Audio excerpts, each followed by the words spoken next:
స్టోరీలోకి వెళ్లే ముందు మా ఛానల్ని సబ్స్క్రైబ్ చేయండి. 3 ఏళ్ల తరువాత విశాఖకు మోడీ. ప్రధానమంత్రి నరేంద్ర మోడీ దాదాపు 3 ఏళ్ల తరువాత విశాఖ జిల్లాకు వస్తున్నారు. చాలాసార్లు ప్రధాని విశాఖ పర్యటన ఉన్నా కూడా అది అనివార్య కారణాల వల్ల వాయిదా పడుతూ వస్తోంది. ఈ ఏడాది నవంబర్లో ప్రధాని విశాఖ టూర్ దాదాపుగా ఖరారు అయి చివరి నిమిషంలో క్యాన్సిల్ అయింది. వాతావరణం అనుకూలించక అందువలనే క్యాన్సిల్ అయిందని అప్పుడు చెప్పారు. ఇక 2025 జనవరి 8న ప్రధాని ఉమ్మడి విశాఖ జిల్లాలో పర్యటించనున్నారు. ఆయన అనకాపల్లికి వస్తారు అని అంటున్నారు. అక్కడ స్థానికంగా అనేక కార్యక్రమాలను ప్రారంభిస్తారని చెబుతున్నారు.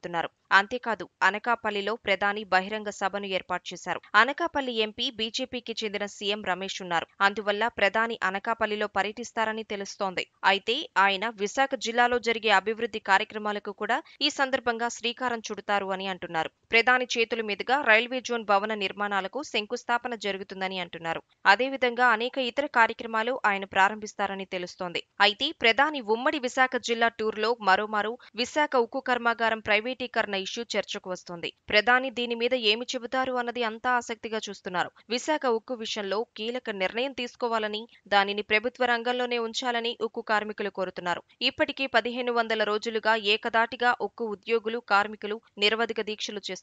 ప్రజా సంఘాలు అన్నీ కలిసి ఉత్తరాంధ్ర వేదికగా ఏర్పడి విశాఖ ఉక్కు విషయంలో పోరాటం చేస్తూ వస్తున్నాయి. 1,00,000 పోస్టు కార్డులను ప్రధానికి పంపించడం ద్వారా విశాఖ ఉక్కుని కాపాడుకోవాలని కూడా నిర్ణయించారు. అంతేకాదు జనవరి 27న విశాఖలో 1,00,000 మంది ప్రజానీకంతో భారీ బహిరంగ సభను విశాఖ ఉక్కు కర్మాగారం విషయంలో నిర్వహించాలని కూడా నిర్ణయించారు. ఈ క్రమంలో ప్రధాని రాక మీద అధికార ప్రకటన విడుదల కావడంతో ఉక్కు పోరాట కమిటీ నిర్వాహకులు తమ కార్యాచరణను రూపొందించుకుంటున్నారు.